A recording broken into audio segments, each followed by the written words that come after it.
భారత రాజ్యాంగ దినోత్సవ వేడుకలు కర్నూలులోని బుధవారపేటలో ఘనంగా నిర్వహించారు. బుధవారపేటలోని అంబేద్కర్ విగ్రహం వద్ద జై భీమ్ దళిత వికాస సంఘం ఆధ్వర్యంలో అంబేద్కర్ విగ్రహానికి పూలమాలలు వేసి నివాళి అర్పించారు. కార్యక్రమానికి జిల్లా విద్యాశాఖ అధికారి శామ్యూల్ పాల్ ముఖ్య అతిథిగా వచ్చి రాజ్యాంగం యొక్క గొప్పతనాన్ని వివరించారు. అంబేద్కర్ అన్ని వర్గాల ప్రజలకు సమానంగా హక్కులను రాజ్యాంగంలో పొందుపరిచారని అన్నారు. అంబేద్కర్ జీవిత విశేషాలను సభలో ముఖ్య అతిథులు విద్యార్థులకు వివరించారు. ఈ సందర్భంగా జై భీమ్ దళిత వికాస సంఘం అధ్యక్షుడు జె శ్రీనివాసులు మాట్లాడుతూ 4 సంవత్సరాలుగా బుధవారపేటలో పలు సేవా కార్యక్రమాలు చేస్తున్నామని తెలిపారు.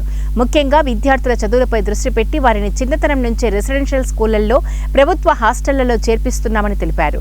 బుధవారపేట సమ్ ఏరియాలో ఉన్నందున విద్యార్థులు చెడు అలవాట్లకు గురి కాకుండా వారిని చదువులను చెప్పిస్తున్నామని శ్రీనివాసులు తెలిపారు. ఇప్పటి వరకు 90 మంది విద్యార్థులను రెసిడెన్షియల్ స్కూళ్లలో చేర్పించామని అన్నారు.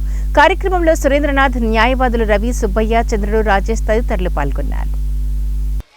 SC hostels, BC hostels, ST hostels, Kasturba హాస్టల్స్లో మేము పంపిస్తున్నాము.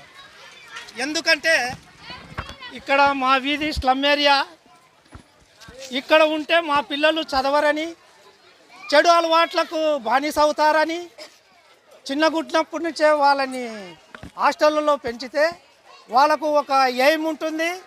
అక్కడ చదువు బాగా ఉంటుంది, క్రమశిక్షణ ఉంటుంది, అక్కడ ఆహారము బాగుంటుంది.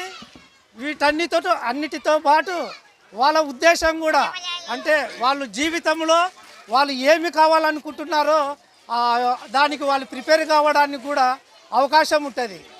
ఆ ఉద్దేశంతోనే మేము ఈ పిల్లల్ని టేకప్ చేసి దాదాపు ఇప్పటి వరకు 90 మందిని హాస్టల్లో చేర్పించినాము.